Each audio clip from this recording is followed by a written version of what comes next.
Some kid had gotten hurt at Jefferson High School last week, and of all places, the chemistry lab. My partner, Bruno, and I were conducting the follow-up investigation. My name's Grummann, and I have to admit this is the first time I'd ever been called into a high school chem lab. But I have investigated my fair share of accidents, and one thing I've learned is that there's nothing accidental about them. Somebody goofed. Let's go, Bruno.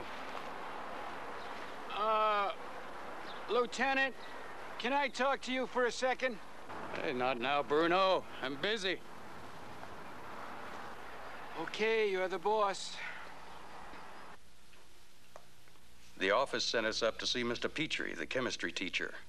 He had an open period, so I figured he had plenty of time to talk with us. Bruno may not have been the brightest guy in the department, but he was a good man to have around. May I help you? Morning. I'm Lieutenant Grummann. This is Sergeant Bruno. I think you know why we're here. The place looked real nice. It was all neat and orderly. Clean floors and uncluttered tabletops. The guy even had safety posters on the walls. Hard to imagine an accident happening here. It's very rare. But you know, a chem lab can be a dangerous place. There are hazards everywhere. You're kidding. Where? Let me show you around. Lieutenant, can I talk to you a second? Not now, Bruno. I'm busy. Still busy. You see this? Yeah. Nitric acid. 1 drop can burn a hole through your skin. Hydrochloric acid. Breathe too much of the fumes, and you could end up with permanent lung damage. And in here we have white phosphorus. Handle this the wrong way, watch out. Sodium. Mix this with water, boom. A typical chem lab has hundreds of different chemicals in it. If you're not careful with them, use some the wrong way, mix 2 that shouldn't be mixed. Yeah. I see what you mean. Mr. Petrie told us how each and every chemical in his lab had been completely and properly labeled and stored in the proper manner. Flammable and volatile liquids were placed in a special storage cupboard. Caustic materials were on the lowest shelves, less chance of their falling, but they were off the floor in order to avoid contact with water. Incompatible chemicals, those that should be separated, were in different storage areas. It may have been a high school chem lab, but I could see this wasn't kid stuff. Then there are all the other dangers. There's more? Afraid so. Smell a chemical the wrong way, you could be out for the day.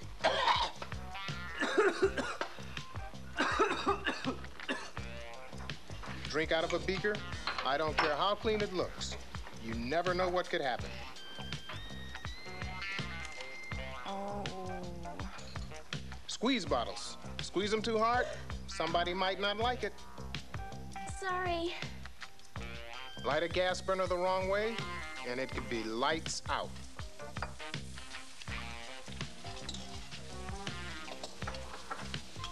Hey, you got some matches? Oh, no, sorry. Rebecca, you got some matches? Oh, no, I don't. I'm sorry. Hey, you got some matches? Yeah. Here. Hey, thanks a lot. Yeah.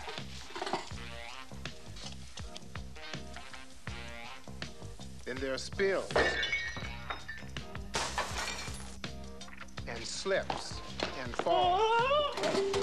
This place is a death trap. No, not at all. It's perfectly safe, as long as you pay attention and do things the right way.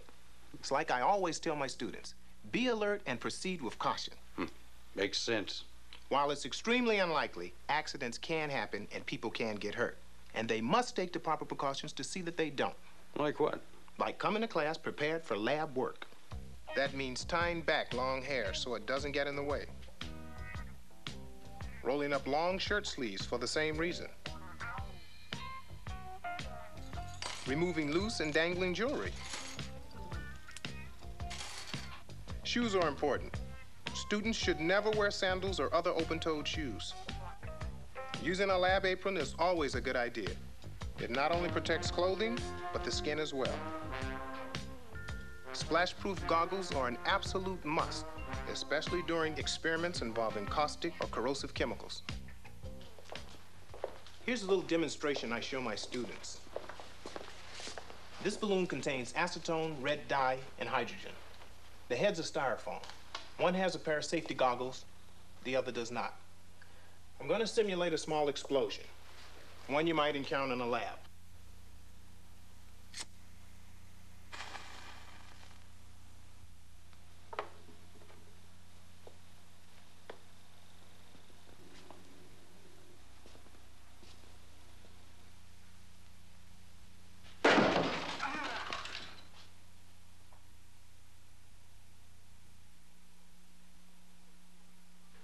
If this were a kid, he'd probably be blind.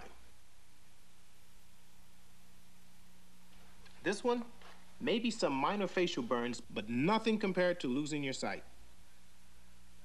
This guy seemed to have his acids and bases covered, so I decided to interview a few of his students. What do you want to talk to me for? I didn't do anything. Oh, just a few questions, yeah. I understand you were doing some kind of experiment today. That's right. I was making a preparation of hydrogen, which, as you know, calls for mossy zinc and sulfuric acid diluted to a 3-molar solution. Yeah, that's what it calls for, all right. So tell me about it. Well, let's see. First, I had to dilute the acid. How'd you do that? Very carefully. Acid should only be diluted by pouring them into water. Never water into acid. Why is that? It'll mix better that way, with less chance of it splashing in your face. I poured the acid slowly, stirring at the same time.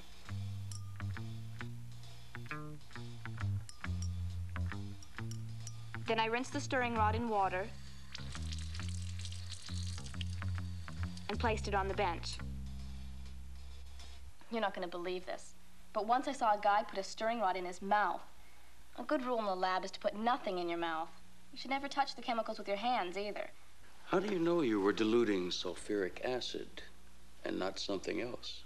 Mix-ups can happen. That's why everything we use is labeled. And then we check and double-check those labels before we use them. It's kind of like what Mr. Petrie's always telling us. Be alert and proceed with caution. Yeah, I've heard that. I figured it was time to give the kid a quick test. So what would you have done had you spilled some of that? Spilled acid can really be dangerous and should be cleaned up right away. The best thing to use is a sodium bicarbonate solution, which Mr. Petrie keeps handy whenever we're working with acids.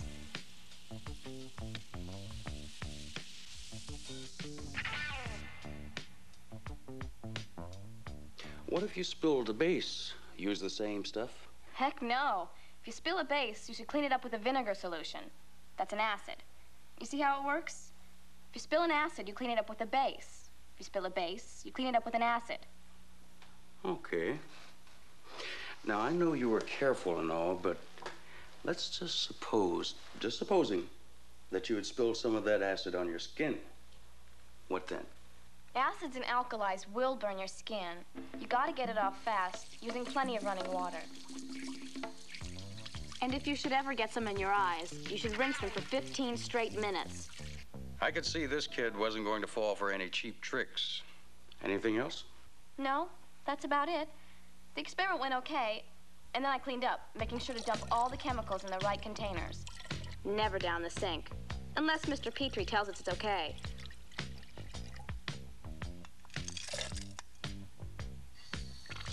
Then I cleaned everything I used and put it back in its proper place.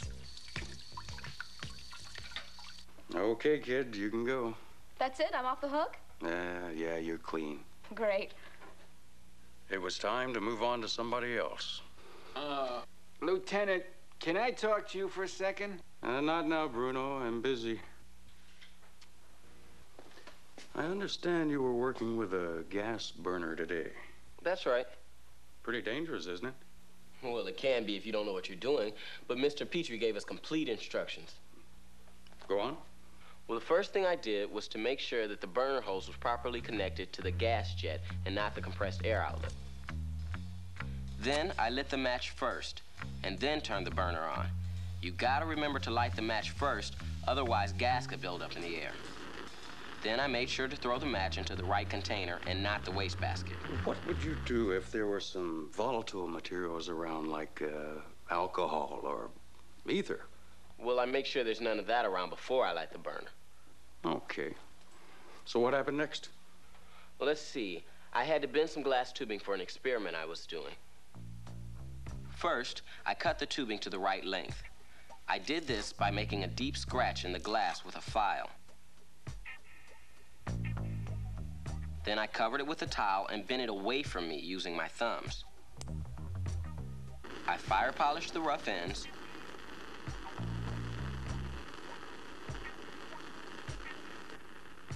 Then I heated the bend spot with the tip of the flame and bent it away from me.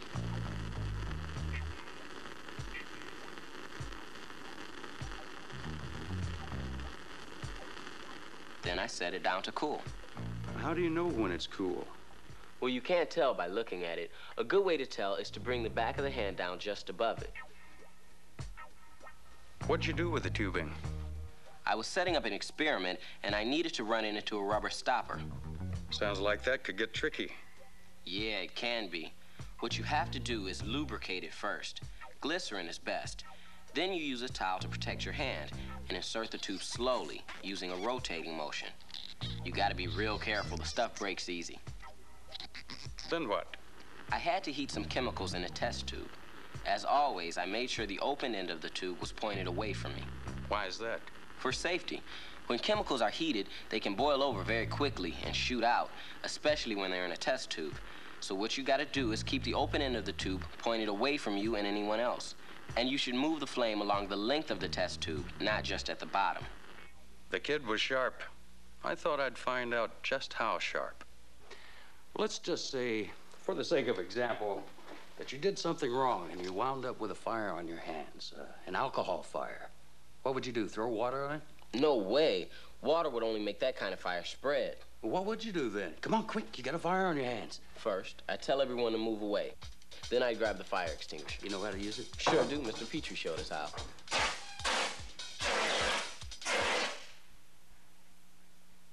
And what if someone's clothing caught on fire?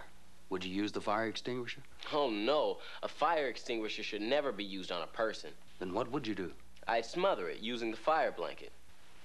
Located where? Right over there.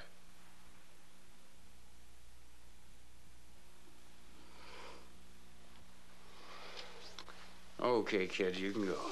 Thanks a lot. Hope I helped. Yeah, sure.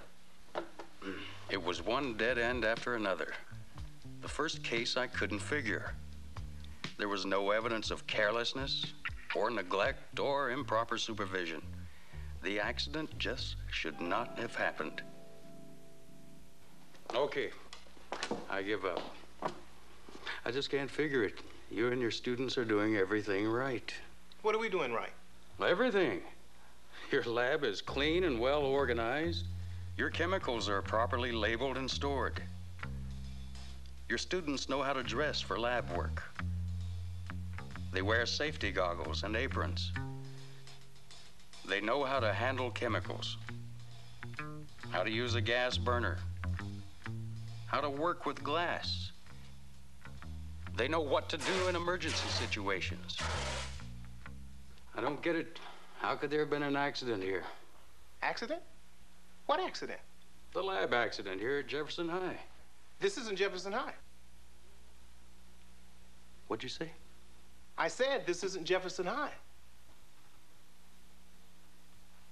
Is that right, Bruno?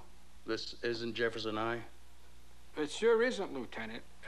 That's what I've been trying to tell you. Good talking to you. Anytime, Lieutenant. Come on, Bruno, let's go to Jefferson High. Okay, boss.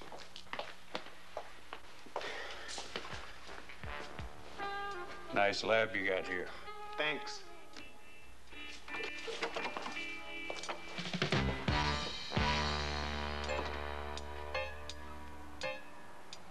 Like I was saying, Bruno may not have been the brightest guy in the department, but he was a good man to have around. Don't go away now. There's a test coming up. No, you won't be graded. You might even have a little fun with it. Okay, here goes. All the questions are true and false, and they come from the film you've just seen. So grade yourself. Spills can cause accidents, and they should be cleaned up at the end of each period. The answer is false. Spills should be cleaned up immediately. You should smell a chemical by placing your nose directly above the test tube. That's false. You should never smell a chemical directly. It's okay to drink out of a beaker as long as it's clean. Again, the answer is false. You should never drink out of a beaker or other lab containers. Splash-proof safety goggles should be worn at all times. The answer is true, because you never know when an accident might happen. Long hair should be tied back, as it is more stylish that way. That's false. Long hair should be tied back to keep it out of the way. Lab aprons should be worn to protect clothing and skin. The answer is true. Acids should only be diluted by pouring them into water, never water into acid. The answer is true. If you spill an acid, it should be cleaned up with a base. Again, the answer is true. When lighting a burner, you should strike the match before you turn the burner on. The answer is true. The broken ends of glass rods should always be fire polished. Again, that's true. You can tell when a glass rod is cool by looking at it. The answer is false. A glass rod should be lubricated before it's inserted into a rubber stopper. The answer is true. When heating chemicals in a test tube, the open end of the tube should be pointed away from you and anyone else. Again, the answer is true. An alcohol fire should be put out with water. The answer is false. An alcohol fire should be put out with a CO2 fire extinguisher. Hope you did okay. See you around sometime.